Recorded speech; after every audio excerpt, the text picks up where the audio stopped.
Aujourd'hui, je vais vous faire un résumé du roman Des souris et des hommes de John Steinbeck, Of Mice and Men en anglais. Donc, l'histoire se passe en Californie dans la région de Salinas. Deux hommes, dont les apparences physiques sont diamétralement opposées, errent à travers les sentiers d'une campagne où l'on entend les bruits familiers d'une nature paisible. Sur leur passage, toute vie semble brusquement s'arrêter. George et Lenny, leur nécessaire de campement sur les épaules, se dirigent vers un ranch où ils pensent se faire embaucher comme journaliers. Le premier, marchant en tête, brun, petit mais vif, scrutant fréquemment les environs avec des yeux perçants et inquiets, des traits marqués et un physique sec, est suivi par son compagnon à la forte corpulence, un physique et un maintien qui rappellent familièrement ceux d'un ours, avec sa force, ses épaules tombantes et ses pas traînants. Visage informe et grands yeux pâles, Lenny marche dans les pas de George comme son ombre.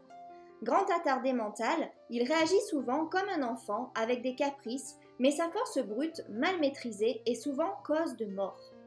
Mais George a décidé de le prendre sous son aile, et malgré ce comportement le mettant en permanence à bout, il couve une grande affection protectrice pour son compagnon Lenny. Lâchés par leur conducteur sur la grande route à environ 4 milles de là, ils ont coupé à travers la campagne pour se rendre à ce ranch. George décide de s'arrêter et d'établir leur campement pour la nuit dans une clairière, plus pour faire le point avec Lenny sur les réponses pertinentes à donner à leurs employeurs que pour se reposer. À leur arrivée, Lenny s'est jeté sur la mare pour boire goulûment de grandes lampées, aux grandes dames de George, peu rassurées parce qu'il pense que l'eau ne sera sûrement pas potable. Affectionnant particulièrement la douce fourrure d'animaux, Lenny a gardé dans sa poche le cadavre d'une souris pour pouvoir la caresser autant de fois qu'il le voudra. Mais même irrité, George finit toujours par capituler, sachant que son ami ne saura pas s'en sortir seul dans la vie, ne retenant quasiment que ce qui éveille vraiment son intérêt. Ainsi, cela oblige George à lui décrire encore et encore l'Éden, leur ferme, où ils seront enfin heureux. Cette nuit-là, George insiste beaucoup auprès de Lenny pour qu'ils se retrouvent dans cette même clairière en cas d'ennui. Arrivés au ranch, seulement en milieu de matinée le lendemain, George et Lenny prennent leur quartier dans la chambre commune. Ils sont accueillis par le vieux Candy, devenu homme à tout faire dans ce ranch suite à son accident de la main. Celui-ci, sur un ton de confidence, les affranchit d'emblée sur les autres personnes de l'exploitation. Avant même d'avoir commencé tout travail, les deux nouveaux ouvriers subissent les sautes d'humeur des patrons. Le mutisme de Lenny intrigue et le fait que George répond à la place de Lenny à chaque fois qu'on lui pose une question irrite leurs interlocuteurs. L'attitude de la bru du patron, visage outrageusement maquillé et son comportement un rien provocateur ainsi que l'irritabilité possessive de Curly, son mari, contribuent à rendre l'atmosphère encore plus pesante. Boxer, Curly toise et pèse les deux nouveaux journaliers et l'inquiétude de George quant à une probable riposte de Lenny est légitimée. Il voit déjà les ennuis pointer à l'horizon. Seul Slim, le roulier du ranch, apprécié dans son travail, inspire confiance à George. Face aux péripéties, Lenny ne se sent pas l'envie de rester. Une fois de plus, la promesse de George fait effet. Il leur faut suffisamment d'argent pour bâtir leur paradis, à commencer par travailler dans cette exploitation agricole, car sans argent, ils ne pourront pas construire leur rêve. Un soir après le travail, Slim et George se retrouvent dans la salle commune pour parler de Lenny. Slim reconnaît que la complicité de George et Lenny est peu courante, ce qui amène ce premier à lâcher quelques confidences sur leur rencontre et leur amitié. Lenny a été accusé à tort de viol à Weed, une ville que tous les deux ont dû quitter en catastrophe pour éviter le lynchage de Lenny. Celui-ci, sans se rendre compte de sa force herculéenne, a malencontreusement déchiré la robe rouge d'une femme en s'y cramponnant, quand celle-ci, saisie de frayeur, a crié. Tout en reconnaissant la qualité du travail de Lenny, Slim lui a donné un des chiots, parmi ceux qu'il n'a pas noyés.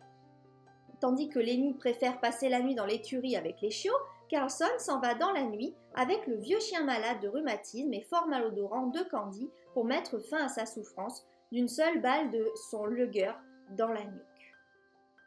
Pendant ce temps, Whit, un autre journalier, propose à George de sortir un de ces soirs pour se divertir avec les filles de la vieille Suzy.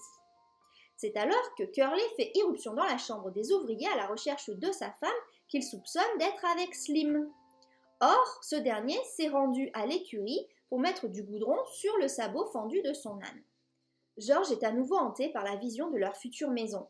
Il en parle à haute voix avec Lenny et leur conversation éveille l'intérêt du vieux Candy qui veut s'associer à l'affaire avec un apport financier. Le silence retombe quand Slim, Whit, Carlson et Curly font leur entrée. Dans un quiproquo général, Curly s'attaque à Lenny mais se fait écraser la main. Lui arrachant la promesse de ne pas faire envoyer les nouvelles recrues, Slim l'envoie à Soledad pour se faire soigner. Les journaliers sont sortis en ville pour s'amuser et Lenny, en rendant visite à son chiot, voit la lumière chez Crocs, le palefrenier noir, et s'y invite. Sa langue se délie et bientôt Crocs est au courant du projet secret du trio. Mais Crocs, profitant de la niaiserie de Lenny, lui inculque des suppositions sur un éventuel abandon de George. Dans sa panique, Lenny essaye d'imaginer sa vie sans George, mais il retourne aussitôt sa colère contre le palefrenier. Et Candy a tôt fait de les rejoindre dans cette petite chambre de Crocs, où pour la première fois, il ose mettre les pieds. La discussion sur le projet de George et les futurs lapins est relancée entre les trois ouvriers jusqu'à ce que la femme de Curly vienne les interrompre. Elle critique leur utopie, lâche quelques propos acerbes à l'encontre de Crocs et manifeste son admiration à Lenny pour avoir écrasé la main de son mari. Puis, elle quitte enfin les lieux quand Candy annonce le retour des fêtards, dont Curly. Lenny est tout seul dans l'écurie avec son chiot mort. Il était trop fragile pour supporter les élans d'affection des grandes mains vigoureuses de Lenny. En fait, il l'a écrasé. Monologuant sur son devenir si George apprenait la bêtise qu'il a faite, il cherche à dissimuler le petit corps du chien mort. En mal de compagnie, la femme de Curly vient le rejoindre à ce moment et découvre le petit cadavre.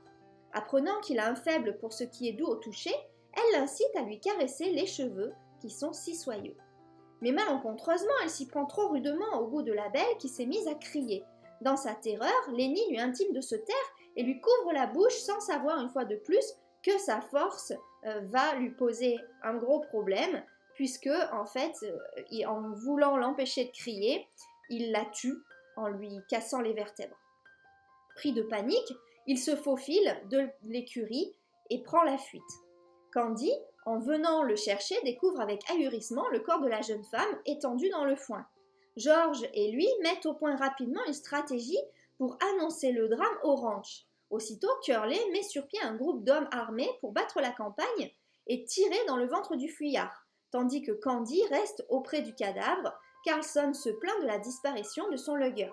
Et George est obligé de partir avec le groupe pour être lavé de tout soupçon. George retrouve Lenny derrière les fourrés près de la rivière, leur lieu de rendez-vous qu'il s'était donné en cas de danger. Sortant le lugger de Carlson, il met une balle dans la nuque de Lenny sans que celui-ci s'y attende. Slim comprend que c'était le mieux à faire pour Lenny car sinon il aurait été lynché de toute façon, donc au moins ça lui a permis d'avoir une mort rapide, sans peur et sans douleur. Donc finalement, c'est le plus grand service qu'il rend à son ami, c'est de lui donner la mort.